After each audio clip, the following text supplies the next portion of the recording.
Well, here's our Seattle Mariners celebrating one out of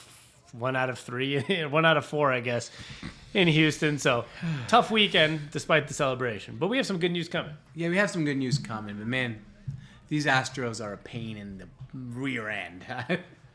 Pain in the ass, could be said. I know it's trying to be like annoying, like in the rear end. They are a pain, and they're currently playing the Yankees right now. If you're watching this, it's on August 1st, and 2022. Yeah, and they're down 3-0 to start the game in the first, so it's a tough time.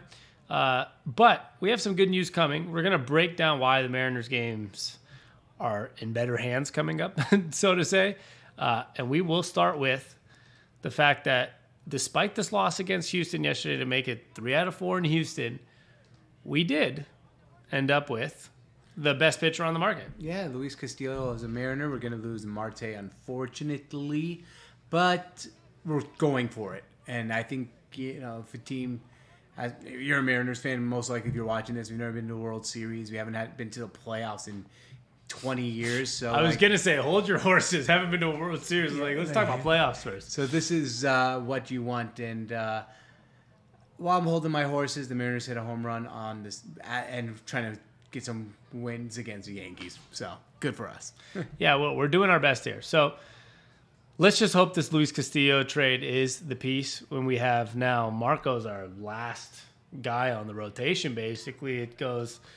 Castillo with Ray, with Gilbert. We have Kirby and Flexen and Marco. It's a very good, some people say it could be the best rotation in baseball.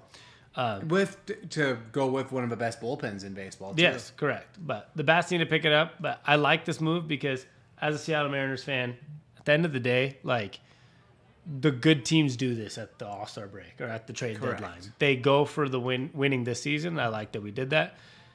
And, he's really good at baseball. So let's break that down, we broke that down, but let's get to the most important part here, George, which is the Seattle Mariners have the easiest remaining schedule in baseball, despite even having 6 left against the Yankees. But those are all coming up now. All coming up now. They're all front-loaded, and then after that, if you really look at it, you got the Yankees, Braves, and Padres. That's really the hard, then everything else is manageable. Yeah. Because the Padres... Now, I guess I will mention the Guardian games and the White Sox games, despite being better teams than them, they are the teams that are right behind us in that wild card race. So you got to win those games, right? Or you all of a sudden, those teams are passing you in the standings, right? So that's kind of the tough part here. But at the end of the day, the Mariners have... outside those Astro games and maybe right now against New York, they've shown a pretty good ability to beat the teams that they're supposed to beat. Absolutely correct. Couldn't agree more so. Tough thing to see here, though, for the Mariners, George, is you have the White Sox who are right behind us in the wild card, also have the 28th easiest schedule. Mm-hmm. But you know what's better, George? The 30th. Yeah. I was going to say the 30th schedule. Yeah, but hopefully, we take care of business. That's all you can really do. And it seems like we've done really well against teams we're supposed to beat this year and struggled against teams that we shouldn't beat. Or maybe not shouldn't. I don't want to say shouldn't.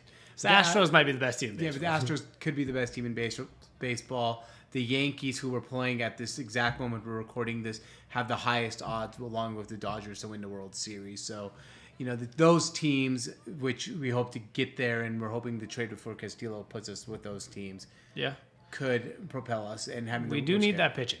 We do need that pitching, and Kelenic to hit would be nice. Who just struck out again. Yeah, well, it is what it is. As long as Haniger gets healthy, Kyle Lewis is healthy now. Finally been in the lineup for 5, 6, 7 days in a row. If Kelenic gets a little better, like you said, and Ty France and Julio need to get healthy. Ty France was out yesterday. Julio's out on the 10-day. It's been a tough, unlucky time. Always against Houston too. So. The best thing I see on the schedule, other than being 30th, aka the easiest schedule, is there's no more Houston on there. That is great. That's a plus. But if you enjoy stuff like this, make sure you guys, just like the name of the YouTube channel, the Sports on Tap Seattle, that is the name of our podcast. We talk all Seattle things. from Mariners, Seahawks, hopefully Sonics one day, and also probably some UW sports, anything Seattle related that's going on. So check that out. And as always, I'm Sammy. And I'm George. And thanks for stopping by.